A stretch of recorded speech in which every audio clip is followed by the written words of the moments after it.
Rafa Rius, muy buenos días. Muy buenos y calurosos días, Manolo y nuestra audiencia. Pues tampoco hay que exagerar, que estos días no hace tanto como Bueno, la semana. se puede aguantar. Bueno, bien. Digamos ya al primer acuerdo, a ver si seguimos así toda la emisión. Tampoco es eso, ¿eh? A ver si manifiestas más tus desacuerdos, si no aburrimos hasta las piedras. Va. Muy bien, pues vamos allá. Masacre en la frontera de Melilla. ¿No es un poco exagerado lo de masacre? Hombre, es una palabra que de tanto gastarla parece que haya perdido su sentido, pero lamentablemente en este caso me temo que desde el punto de vista semántico es más que apropiada. Es decir, una auténtica masacre, más allá de las cifras con las que nunca nos pondremos de acuerdo, ¿no? O sea, dejémoslo en varias decenas, Vale. no se sabe muy bien, ¿no? Y bueno, y se ha producido, como sabemos, en la valla fronteriza de Melilla. Por cierto, coincidiendo su repercusión social y mediática con la celebración en Madrid de una cumbre de la OTAN, qué casualidad. Eso les ha venido bien mediáticamente. Sí, en la que, bueno, pues ya sabemos, ¿no?, lo que ha pasado. Los gendarmes marroquíes, en connivencia y colaboración con los cuerpos represivos españoles, recordemos que se han visto gendarmes marroquíes dentro del territorio español, represaliando y devolviendo a los emigrantes que habían conseguido saltar la valla. Pues bueno, pues eso, dejémoslo en que han asesinado a varias decenas de migrantes africanos. Tras lo cual, el compañero presidente Sánchez ha felicitado calurosamente a los agentes implicados de ambos países por su brillante desempeño. En fin, dejando a un lado la desvergüenza inhumana de nuestro amado presidente, las últimas muertes en la frontera, desde mi punto de vista, han puesto de manifiesto, por si falta hiciera, por un lado, la inutilidad de haber cedido al chantaje del rey de Marruecos y sus aliados acerca del Sáhara, que, como vemos, no ha servido de nada porque siguen permitiendo las avalanchas en la valla. Sí. Y por otro, las dimensiones inabarcables de una tragedia inacabable, es decir, que esto no se acaba nunca, esto lamentablemente no será la última, porque las potencias neocolonialistas y hoy expoliadoras de las riquezas africanas, pues han demostrado hasta la saciedad que son incapaces de encontrar una solución, con nuestra querida Unión Europea a la cabeza y su Frontex. Bueno, pues hay que recordar también que Marruecos es un territorio que soporta una enorme presión migratoria de población subsahariana. Junto con el resto de países del Magreb, es el último territorio antes de llegar a Europa, ¿no? Y dada su peculiar situación sociopolítica semidictatorial, una monarquía... Hombre, yo le llamo semidictatorial, yo casi le quitaría el semi, pero bueno, pues está claro que Marruecos no puede dar abasto a esos flujos migratorios, ¿no? Hay que tener en cuenta que en Marruecos muchas familias sobreviven bajo unas condiciones de vida deplorables y en situaciones de extrema pobreza. Los que os hayáis acercado por allí habréis visto que, bueno, pues escenas lamentables, ¿no? Los niños, por ejemplo, se ven muy pronto obligados a abandonar la escuela para buscarse la vida. En la actualidad, la explotación infantil afecta a muchos niños entre 5 y 14 años que tienen que trabajar para sobrevivir, bueno, trabajar, por decir algo, malviven del turismo y de la mendicidad. Y como comparación, y dentro de este contexto, pues el rey Mohamed VI es el dueño absoluto del Estado. Nombra al gobierno, es la máxima autoridad religiosa y militar y controla la economía con una fortuna estimada en 6.000 millones de dólares. Posee solo 12 palacios, 600 coches de lujo, así como uno de los yates privados más grandes del mundo. Y, por supuesto, eso sí, todos sus gastos sufragados por el Estado.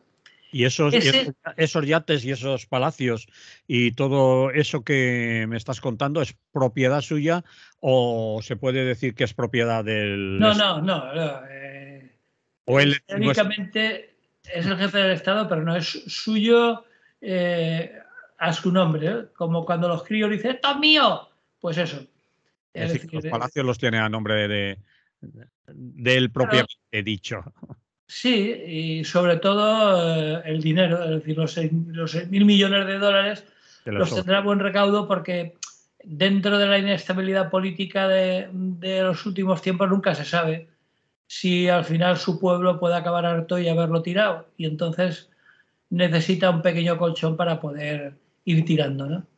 Bueno, pues ese es el colega y el amiguete de Sánchez y de nuestro querido rey, y que es el que parece que, según ellos, tiene la solución para el Sáhara. Y ante el cual pues se ha arrodillado y bajado sus pantalones nuestro amado presidente. Pero bueno, así las cosas, en el marco de un equilibrio regional magrebí de tan alta inestabilidad como estamos viendo estos días, pues a nuestro inefable presidente Sánchez no se le ha ocurrido otra cosa, presionado por quien él sabe, que meter un palito y agitar el avispero, introduciendo un peligroso factor de desestabilización, aceptando el plan del rey de Marruecos para apoderarse definitivamente del Sáhara, que no es otra cosa lo que pretende. Y por supuesto la consiguiente y esperable reacción de Argelia. En fin, digamos que la situación migratoria desde mi punto de vista es inevitable hasta en buena parte, dado digamos lo que han hecho los países europeos allí y lo que ahora está haciendo incluso China. Pero lo que no era necesario, ni mucho menos, es que a una situación tan inestable nuestro querido presidente fuera echando más leña al fuego, ¿no?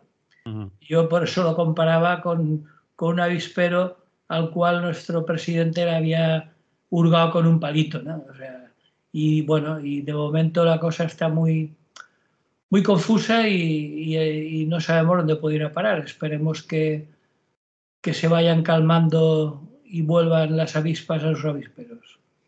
Vale. Y ya está. No.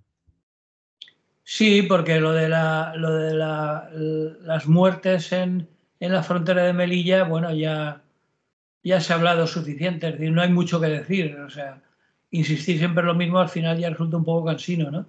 Pero evidentemente no se puede dejar pasar por alto y cada vez que se produce habrá que seguir denunciándolo. Y sobre todo quería insistir en el hecho de lo inútil que ha sido el acuerdo firmado con la monarquía marroquí, porque no ha evitado que en un momento en que el rey de Marruecos ha visto que tendría repercusión por la celebración de la reunión de la OTAN en Madrid, pues ha aprovechado y ha permitido, porque a mí que no me digan que esos flujos de varios miles de personas en la valla de la frontera son casuales, vamos. Evidentemente la situación en Nador, en los montes del Gurugú, sería insostenible para los migrantes. Pero el hecho de que se planten en la valla de la frontera, para mí, bueno, para mí y para muchos, no es casual ni mucho menos inocente, ¿no? Es decir, las autoridades marroquíes han permitido que pasara. Ellos sabrán para qué. Bueno, por supuesto que tendrán sus intenciones. Y por supuesto ha tenido una gran repercusión, dado que, como sabemos, en Madrid estos días pues están de OTAN. Vale. Bueno, hoy viernes ya, en teoría, ya no están de OTAN, ya terminaron ayer. Ya, bueno, era la resaca. la resaca, son miércoles y jueves y hoy los madrileños están padeciendo la resaca, porque claro, el tinglao que han montado en las calles de Madrid no lo van a desmontar en un rato, o sea, les va a costar bastante y los madrileños aún tendrán que aguantar esa resaca de la que tú hablabas de la fastuosa reunión, conferencia en la cumbre de la OTAN. Bien, pues no nos queda más que decir, más que invitar a la gente a las diferentes movilizaciones que van a tener lugar en diferentes puntos de la geografía española, especialmente aquí en Valencia, en la Plaza de la Virgen. Hay una concentración convocada para este día 1, si no recuerdo mal, ¿eh? Sí, sí. Y allí la gente puede mostrar su repulsa por todo lo acontecido en Melilla, en La Valla, y la gente que ha muerto, la que ha sido herida, la actuación de las fuerzas de seguridad de Marruecos, la connivencia de, bueno, de las fuerzas de seguridad de nuestro país, o por lo menos tampoco podían hacer nada ellas autónomamente, pero me refiero quizás de los jefes de los ministerios de Interior, que por supuesto echa balones fuera el señor Marlaska, y las vergonzosas declaraciones del señor presidente de gobierno, señor Sánchez, que ha dicho que, bueno, que las hizo antes de ver los vídeos, que a lo mejor ahora no las hubiera hecho después de haber visto los vídeos, pero que sigue manteniéndose en su apoyo al esfuerzo de las fuerzas de seguridad. Pues hubiera estado mucho más guapo dentro de su belleza si se Sí, hubiera callado, sí, y se hubiera esperado a ver los vídeos. sí, no, al Hubiera menos sido no. más ecuánime porque sus primeras declaraciones son de juzgado de guardia, que se dice, es decir, son auténticamente indignas. Sí, señor, estoy totalmente de acuerdo. Pero el fondo de la cuestión, para no quedarnos en eso de el rábano por las hojas, vamos a decir que lo importante ya no son las declaraciones y el politiqueo que se ha montado y la política que se ha montado a partir de ahí, que también, sino el hecho de la gente que ha perdido su vida y que ha sido apaleada de una manera brutal en esa valla, en esa frontera. ¿Vale? Sí, eso es lo que llaman desde la Unión Europea la externalización de las fronteras, Sí, que es un eufemismo estúpido porque no externalizan nada, es decir, las fronteras son las que son y están donde están. y, y están donde están. Es decir, que aparte de la frontera marítima del Mediterráneo, que es un cementerio marítimo enorme, con miles de sepultura de miles de personas migrantes, hay que denunciar una vez más, por si hiciera falta, que, por ejemplo, ahora esto de Melilla, la inmensa mayoría de las personas que se han plantado en la valla procedían de países como Sudán, Sudán del Sur, el Chad, es decir, países en guerra directamente y además, por supuesto, coincidiendo guerra y hambruna, es decir, porque las cosas suelen ir ligadas y por lo tanto eso no se va a acabar nunca, vamos, por lo menos mientras la Unión Europea mantenga su visión de lo que es África y de lo que pintan ellos en África y de lo que hacen sus empresas transnacionales en África, ¿no? Es decir, que la gente que llega exhausta a las vallas fronterizas, en este caso de Melilla, no vienen de vacaciones ni a hacer turismo, ni siquiera, como dicen muchos, porque quieren subirse al carro del consumo. Eso es mentira. O sea, quieren simplemente sobrevivir.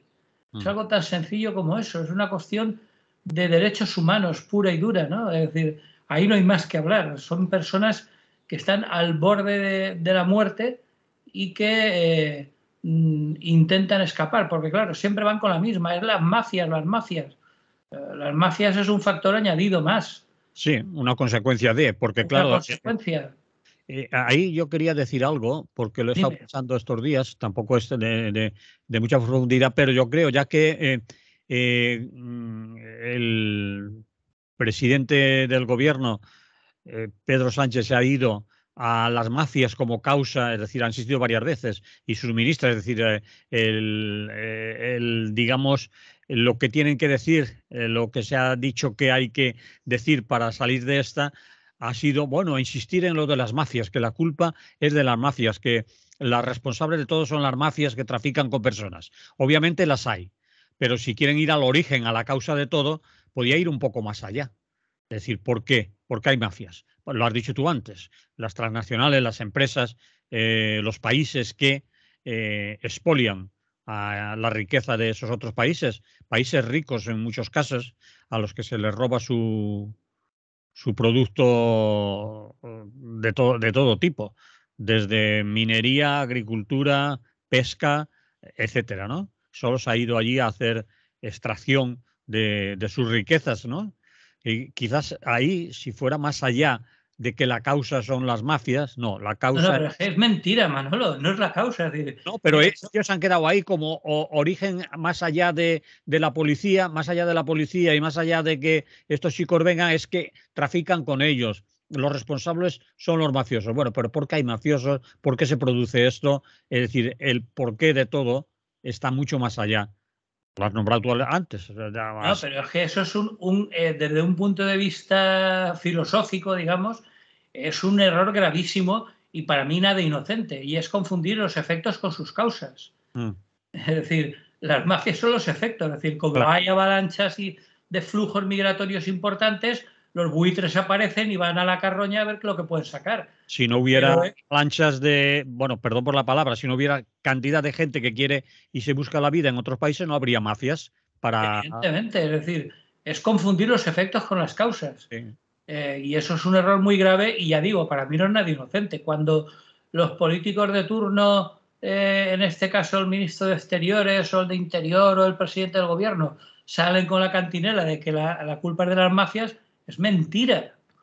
Y la culpa es de la situación de expolio que vive desde hace muchos años el continente africano. Correcto, eso. Y como efecto de esas causas aparecen las mafias que aparecen en toda situación donde hay algo que ganar. Es decir, Mm, eso es algo absolutamente lógico. Y pasa lo mismo que ha pasado en toda la vida, no sé, las mafias más famosas que aparecen en las pelis de Estados Unidos. ¿Por qué aparecen las mafias? Pues porque hay prostitución, hay venta de armas, hay Hay tráfico de drogas, prohibición del alcohol y entonces... prohibición del alcohol, etcétera. Entonces, claro, a partir de ahí hay negocio y Mm, a unir a negocio, pues aparecen las mafias, pero mm, como efecto, la causa es la otra. Pues en África, salvando las muchas distancias, es lo mismo. La causa es el expolio y la situación de miseria generalizada a la que han condenado a vivir a esos países que, como tú decías, son países rico. muy ricos en recursos. Sí, señor. Y de esas causas vienen, de esos polvos vienen estos lodos, pero Mm, en ningún caso debemos permitir que nos intenten vender la moto de que la causa son las mafias. Eso es una burda mentira. Es decir, las mafias son siempre el efecto de otras causas muy anteriores. sí, señor. Y Totalmente. eso hay que dejarlo muy clarito. Eso es lo que quería yo insistir un poco. Y ahí, claro, porque hay gente que puede pensar, bueno, es una cuestión natural, África la ha tocado, ¿no? Es como la borrasca de las Azores, mira, han tenido mala suerte, son así, tienen que, una miseria, yo que sé, endémica ya en muchos de estos países. Pues no, la tienen o se vive en esa miseria porque se les priva absolutamente de todo. Hay enormes extensiones de tierra en países ricos que podían estar cultivando y ser soberanos en agricultura, por ejemplo, y Occidente los dedica a que cultiven café, grandes transnacionales, o cultiven cacao. Sí, Entonces, sí, claro, sí, sí. Hombre, no tienen para comer, pero tienen para exportar cacao o para lleva exportar. más de 2 siglos, bueno, más de 2 siglos de colonialismo directo. Sí, Recordemos que portugueses y españoles recorrieron las costas africanas y se dedicaron a traficar con esclavos sí, prácticamente desde el siglo XVI. Es decir, no viene de ayer la cosa, ¿no? Entonces, bueno, son muchos siglos sufriendo el expolio, incluso de sus propias gentes, como en el caso de los esclavos. Recordemos que gran parte de la población, tanto en Estados Unidos, tanto en América del Norte, como en América del Sur y Centroamérica, son de origen africano, ¿no? mm, Es decir, fueron llevados allí a la fuerza y eso sí que fue una auténtica masacre. Y creo que fue Brasil, creo que fueron los portugueses los últimos que abolieron la esclavitud, y estamos hablando ya de bien entrado el siglo XIX, es decir, o sea, no hace tanto tiempo. Y bueno, que en esas condiciones hablar de que las responsabilidades de los africanos, pues hombre, la verdad es que es olvidar la historia e intentar confundirla y confundir a la gente, ¿no? Entonces, Sí, bueno, simplemente una vez más, porque se ha dicho mucho, pero hay que seguir repitiéndolo hasta la saciedad, las causas últimas de la situación de las migraciones africanas, ¿eh? Es el expolio realizado desde hace varios siglos por los países europeos que se fueron allí a robar. sí, sí. Esa es la pura realidad. Todo lo demás son paños calientes, intentos de disfrazar la situación y vendernos la moto de las mafias, que no se lo creen ni ellos. Bueno, ellos por supuesto que no, porque lo saben. Bien. Pues insistido en este tema, voy a insistir en el otro para recordaros que este día 1 de julio en la Plaza de la Virgen hay una convocatoria, que además es una convocatoria estatal unificada, así la han llamado, contra las muertes en las fronteras, una concentración con el eslogan también, además de las vidas negras importan. Las vidas negras importan, 7:30, Plaza de la Virgen, día 1 de julio, una manifestación que se hace en prácticamente muchas de las ciudades del Estado español. Bueno, ¿Algo más? yo no quiero entrar ahí, pero a veces hemos llegado a decir de una forma muy cruda Sí, que la carne negra sale más barata que la blanca. Lo sí, digo porque me parece muy bien que se haya atendido las necesidades de los refugiados ucranianos. sí, Es de derecho, es de ley, es de justicia, pero son personas exactamente igual que los que huyen de Sudán o de Sudán del Sur, de una guerra que está devastando el país y de una consecuente hambruna que está acabando con buena parte de su población. Exactamente igual que si fueran ucranianos, por mucho que el color de su piel, que al fin y al cabo es lo más superficial que tenemos las personas, sea diferente. Y eso me parece muy bien el eslogan, porque denuncia una situación quizá, digamos, no es la importante, pero sí que hay que seguir denunciándolo, ¿no? Es decir, todos somos iguales frente a la desgracia y a la necesidad de refugio, independientemente del color de nuestra piel. Eso hay que también dejarlo patente por si hiciera falta, porque algunos parece que aún no se han enterado. muy bien, Rafa. ¿Cambiamos de tema? Muy bien. Pues vámonos a esta que te gusta a ti más. Tienes unas ganas enormes, te lo noto en la cara. Quieres Sí, hablar sí, de la OTAN en Madrid. soy un fans. No, Pero no, lee el titular completo. sí, por eso no me has dejado acabar. No, es que vais a prisa. La OTAN en Madrid y en veterano. Y en veterano, Claro, es que no se entiende una cosa sin la otra. claro. Es decir, porque la cumbre que se ha celebrado los días 29 y 30 de junio en Madrid, que por cierto ha monopolizado, como no podía ser menos, las cabeceras de todos los informativos de prensa, radio y televisión, ¿para qué? Pues aparte de la novedad más que prevista de que Turquía acabe aceptando la entrada de Suecia y Finlandia por la cuestión de la protección de estos dos países a los kurdos, pues poco más pescado se ha vendido estos 2 días, ¿no?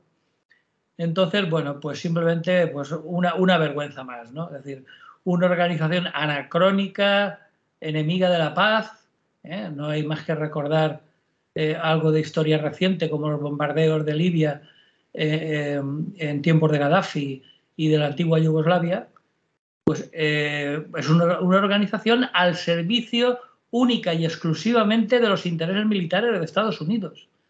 Es decir, ahí los países europeos van de convidados de piedra, de comparsas. ¿eh? Procede de los restos de la Guerra Fría, porque recordemos que aquello se creó después del final de la Segunda Guerra Mundial y durante la Guerra Fría, que la enfrentaba al Pacto de Varsovia. Se acabó la Guerra Fría, se acabó el Pacto de Varsovia, pero mira por dónde la OTAN siguió adelante tan campante. Entonces, bueno, últimamente incluso la ha aprovechado Putin como uno de los pretextos para la invasión de Ucrania. Seguramente lo hubiera invadido igual, si no hubiera estado rodeado como está de países y ahora más con Suecia y Finlandia.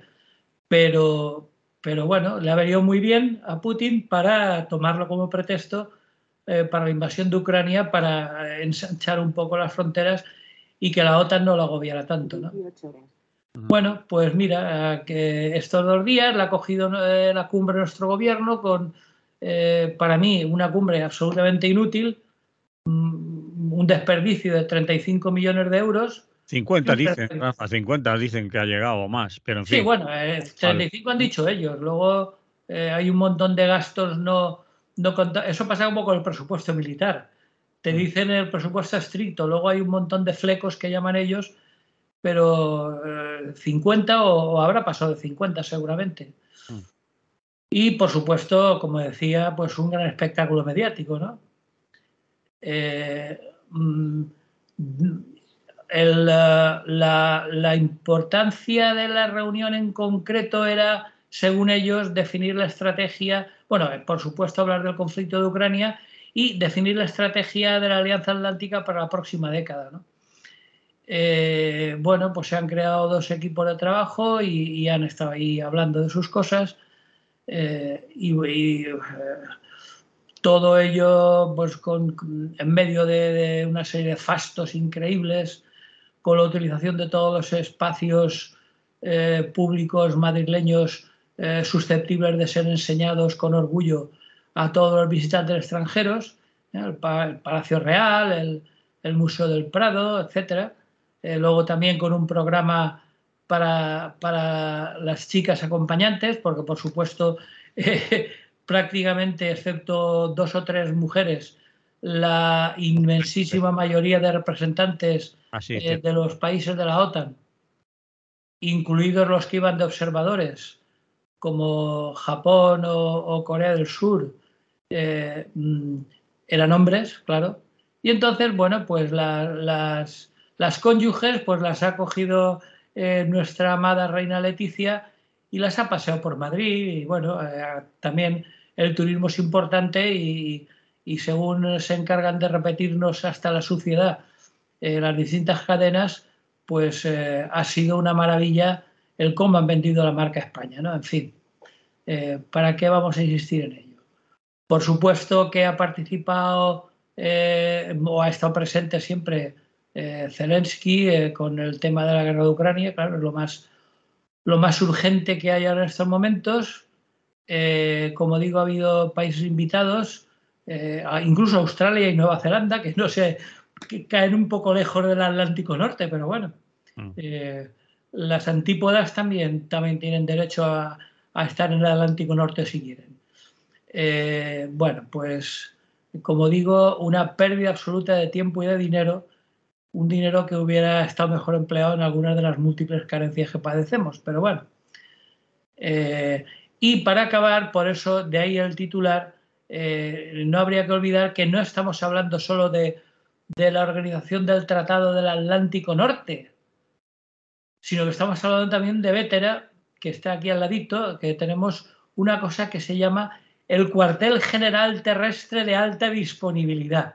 ¿Te ha gustado el título? Sí. Cuartel General Terrestre de Alta Disponibilidad. Lo de la alta disponibilidad, traducido el eufemismo, significa que somos los primeros en cuanto se produzca cualquier conflicto. En recibir un petardo, sí. Claro, o sea, recordemos que los petardos que utiliza Putin, bueno, y los que utiliza la OTAN también, claro, pueden llegar a ser hasta transcontinentales, ¿no? Es decir, la V1 y la V2, esas famosas de Hitler, se quedan, vamos, a la altura del betún. Ahora pueden plantar un petardo de Rusia a Vétera en un momento. Y no a Vétera, claro.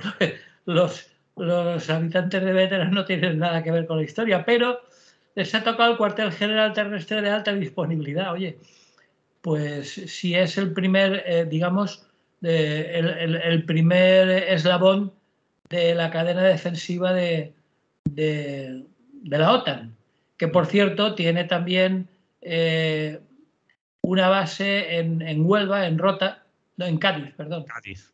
en Rota, que, bueno, según el gobierno español, es de utilización conjunta.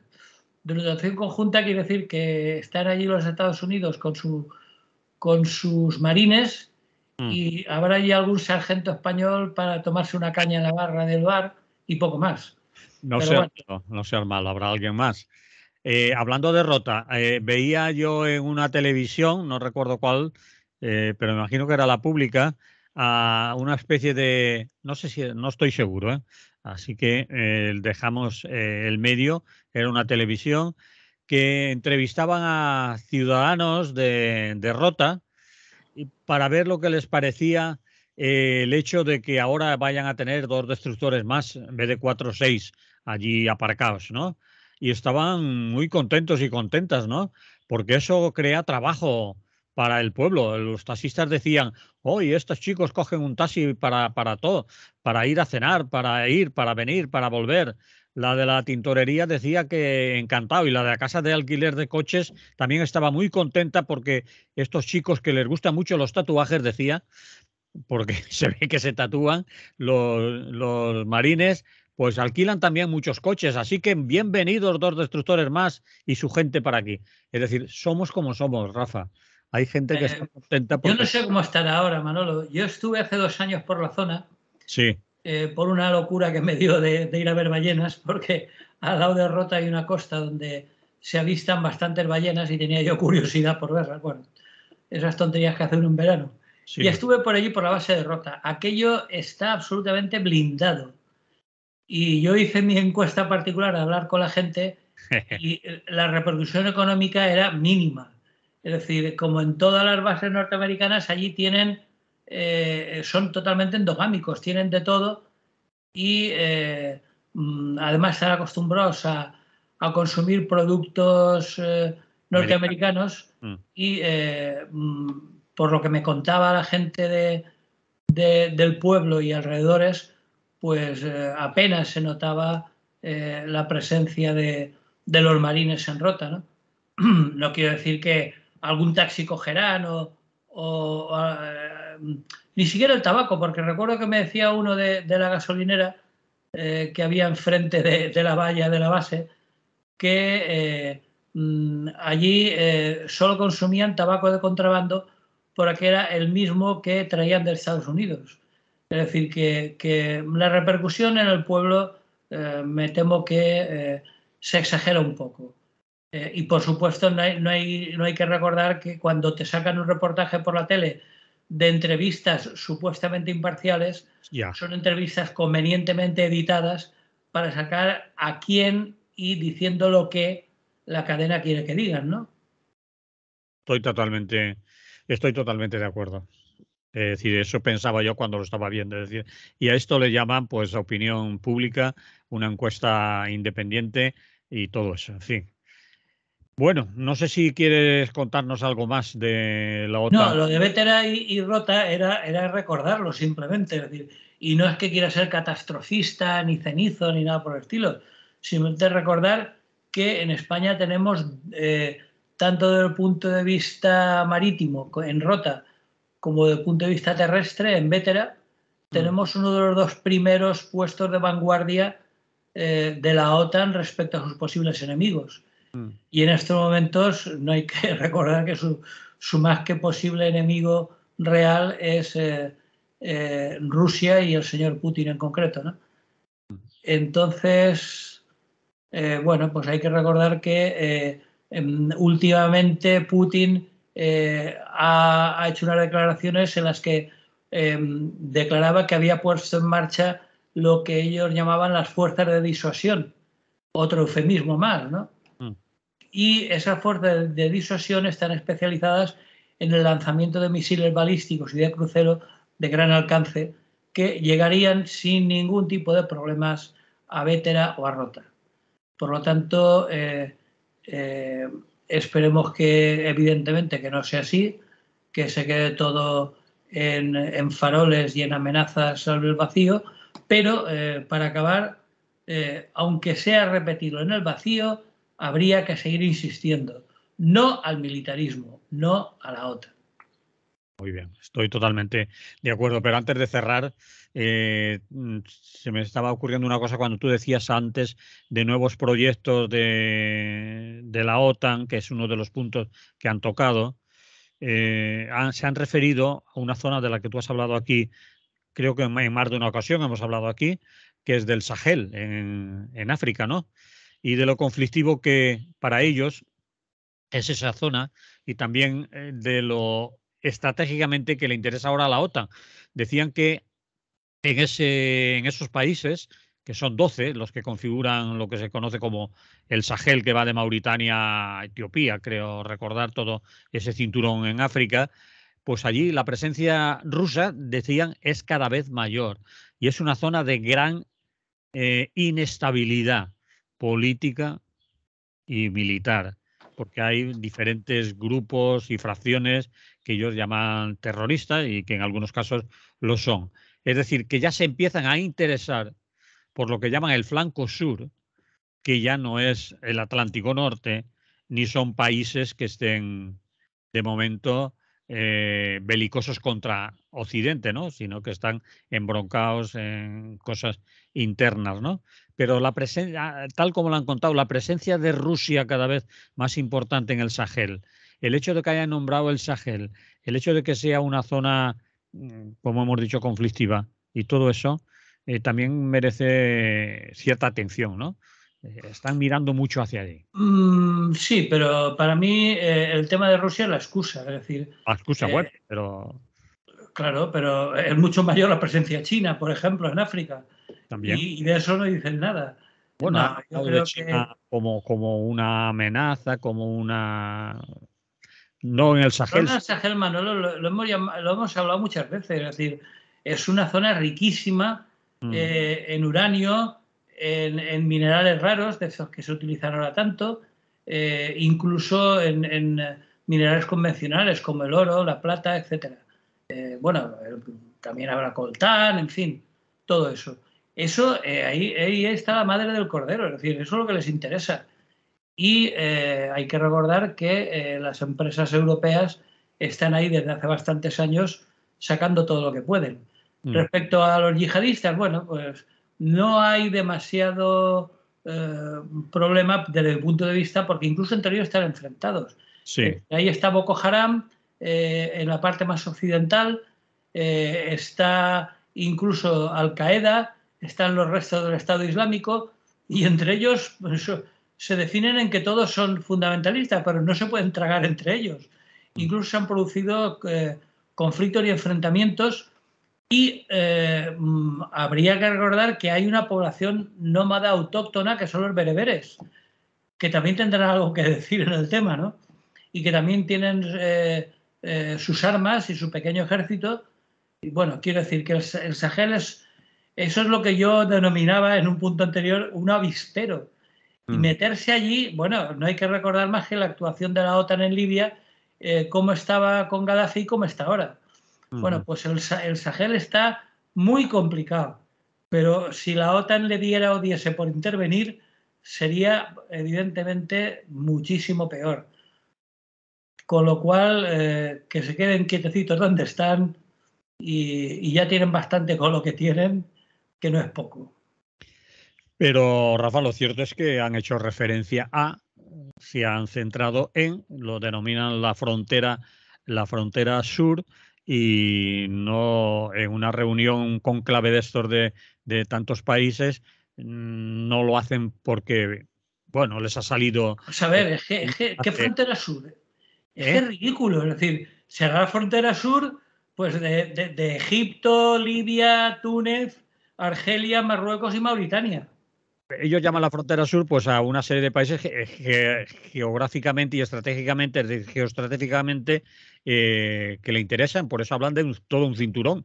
Hablan del Sahel, no hablan de Claro, Mauritania. pero los países que hay al norte del Sahel, al norte de África, ¿esos no existen? Bueno, ellos los tienen más o menos controlados. Es decir, Claro, pero es que es amiguito, pues Argelia como tal, Túnez no importa mucho porque es pequeño, y después ya están. Marruecos recientemente ha reconocido a Israel, otro amiguito.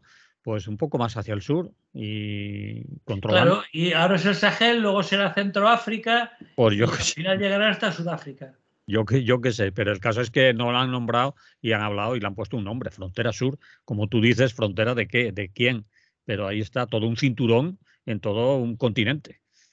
No han hablado de un país, te repito, Pero no han que hablado no de sé qué Sudán. pinta la OTAN en el Sahel. Es decir, digamos que es lo que faltaba ya. O sea, el Sahel, con todo el follón que tienen montado, solo faltaba la OTAN. O sea, ya, Pues para allá van.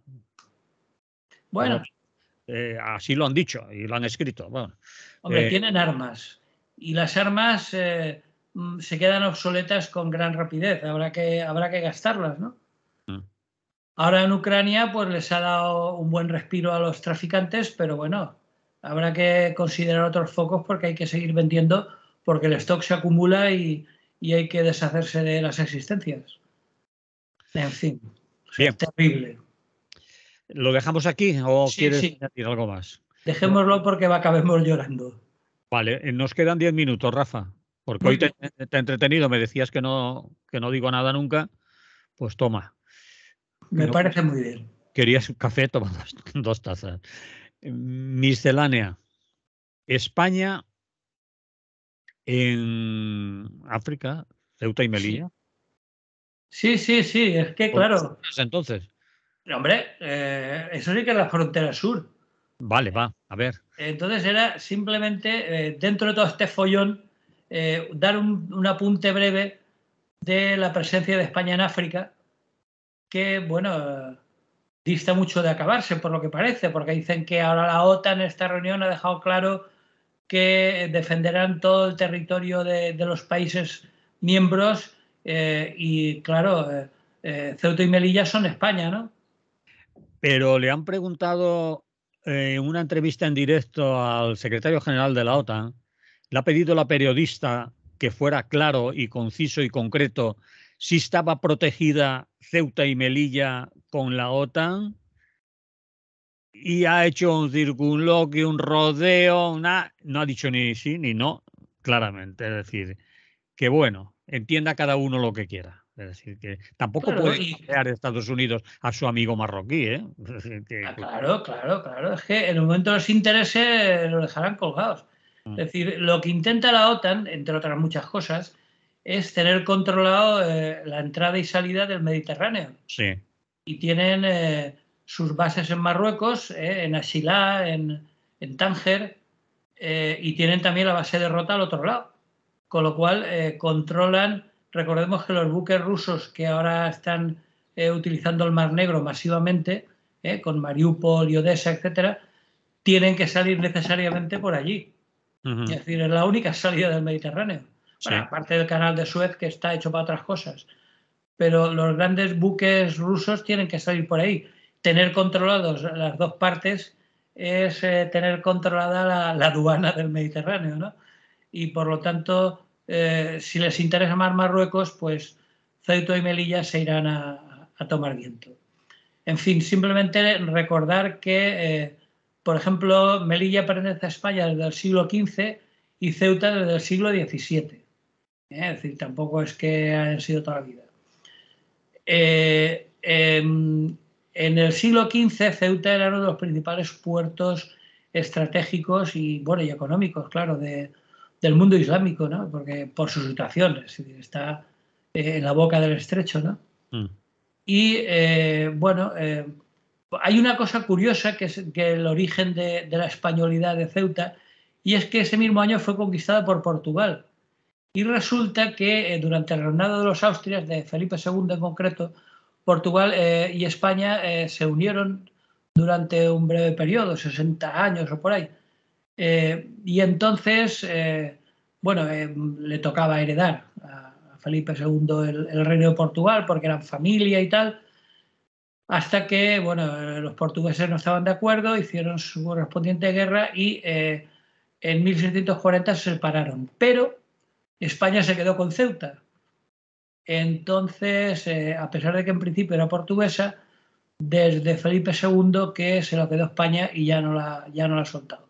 Mm. Y por su parte, Melilla fue conquistada por la corona de Castilla a finales del siglo XV, 1490 y tantos, casi 1500. Entonces estamos hablando de Ceuta en el siglo XVII y Melilla en el XV. Sí. Vale. Entonces, bueno, pues para muchos musulmanes y sobre todo con el recuerdo que el rey se encarga de avivar, pues consideran que son parte de su territorio. Desde el punto de vista geográfico no habría discusión posible porque evidentemente están en territorio africano y por lo tanto, pues lo que tú decías, de momento la OTAN, o mejor dicho, el presidente Sánchez y su gobierno intentan dejar claro que pertenecen a la OTAN, pero pertenecerán a quien más interese, a los que realmente tienen el poder en sus manos en cada momento. Y si en un momento dado interesa que una ciudad como Melilla, por ejemplo, no, perdón, como Ceuta, que está a 14 kilómetros, Melilla está un poco más lejos, ¿no? Pues se olvidarán de la españolidad de los dos territorios españoles en África. Y bueno, para acabar, no olvidemos que Ceuta y Melilla fueron claves en los objetivos militares del golpe de Estado del 36, con el señor, ¿cómo lo llamaban? Paca la Culona, que era el responsable militar de la zona, ¿no? Entonces, bueno, pues simplemente recordar eso. Vale. Pues eso querías decir, pues ahora la última y ya nos vamos cuando acabes. Y quieres hablar del fin del derecho al aborto en Estados Unidos. Sí, también enfocarlo desde un punto de vista muy brevemente, a ver si me sale breve.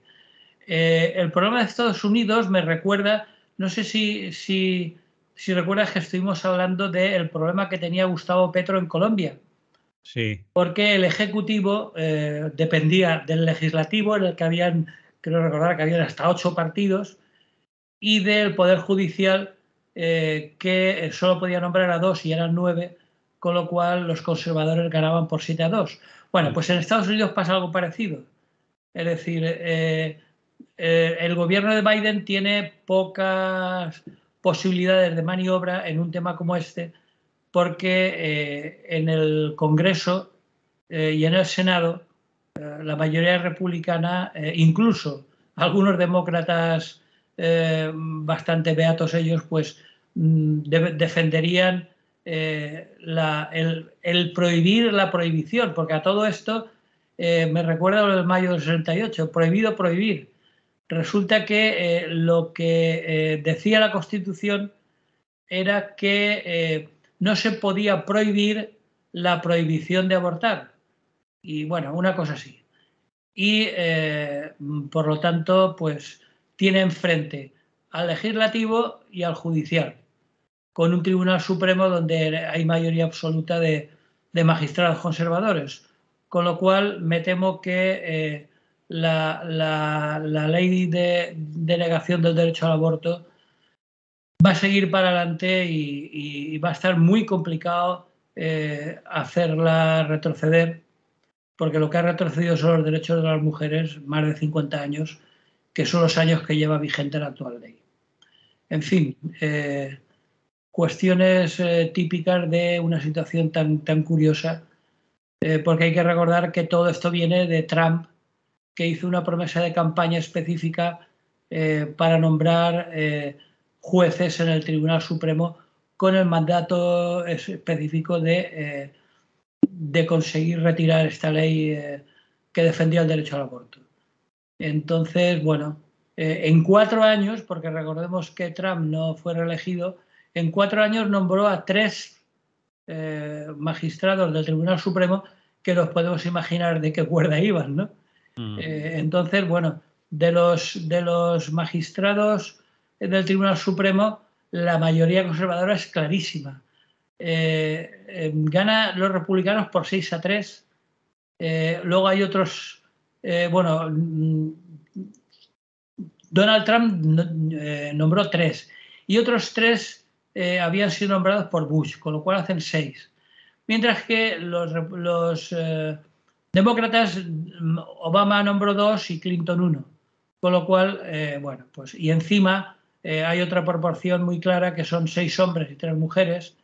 Desde el punto de vista racial pasa lo mismo. De los 9 hay 8 blancos y un negro, que encima es conservador. O sea que, bueno, como vemos, la justicia en Estados Unidos es totalmente imparcial. Muy bien, pues ¿qué hacemos? Terminamos, nos despedimos y nos oímos la semana que viene, ¿te parece? Pues sí, me parece perfecto porque ya nos estaremos pasando de la hora. No, aún no, pero casi. Pero casi. Pues lo dicho, Rafa, la semana que viene, Nos escuchamos la semana que viene, si no pasa nada. eso es, que vaya bien, que haya salud. Igualmente. Salud y buen día.